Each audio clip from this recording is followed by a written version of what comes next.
পুরোদমে ইসরায়েল ফিলিস্তিন হামাস ও হিজবুল্লাহ ত্রিমুখী যুদ্ধ চলছে। জানিয়ে দেব আমাদের হাতে থাকা সর্বশেষ আন্তর্জাতিক সংবাদ।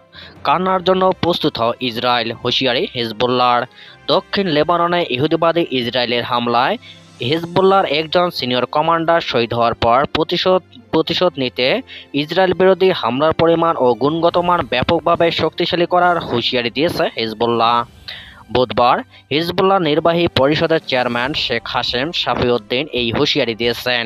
খবর আরব নিউজের। হিজবুল্লাহ সশস্ত্র গোষ্ঠীটির এই নেতা বলেন, ইসরায়েল যেন কান্নার প্রস্তুতি নেয়। তাদের সেনাবাহিনীকে শীঘ্রই ভয়ঙ্করভাবে জবাব দেওয়া হবে।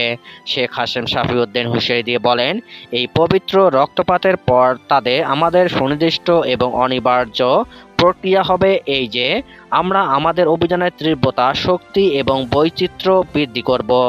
কারা নিহত আবু তালিবের ভাই ও সন্তানরা ইহুদিবাদের শত্রুতার প্রমাণ দেখতে পাবে।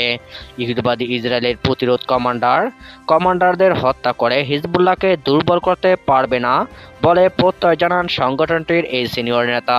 উল্টো ইসরায়েল যেন এখন থেকে আরও কঠিন জবাবের অপেক্ষায় থাকে বলে মন্তব্য করেন তিনি।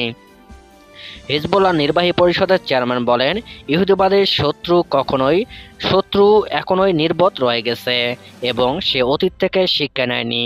সে এখনো ভাবছে নেতাদের হত্যা করলে প্রতিরোধ দুর্বল হয়ে পড়বে, কিন্তু অভিজ্ঞতা বারবার একথা প্রমাণ করেছে যে কোনো নেতা শহীদ হলে প্রতিরোধ আরও তীব্র ও ক্ষুরধার হয়। তিনি বলেন, উত্তর ইসরায়েলে তাদের উপর যা ঘটেছে তার জন্য শত্রু যদি চিৎকার করে ও হাহাকার করে, তাহলে তাদেরকে কাঁদতে ও বিলাপ করার জন্য নিজেদের প্রস্তুত করতে দিন।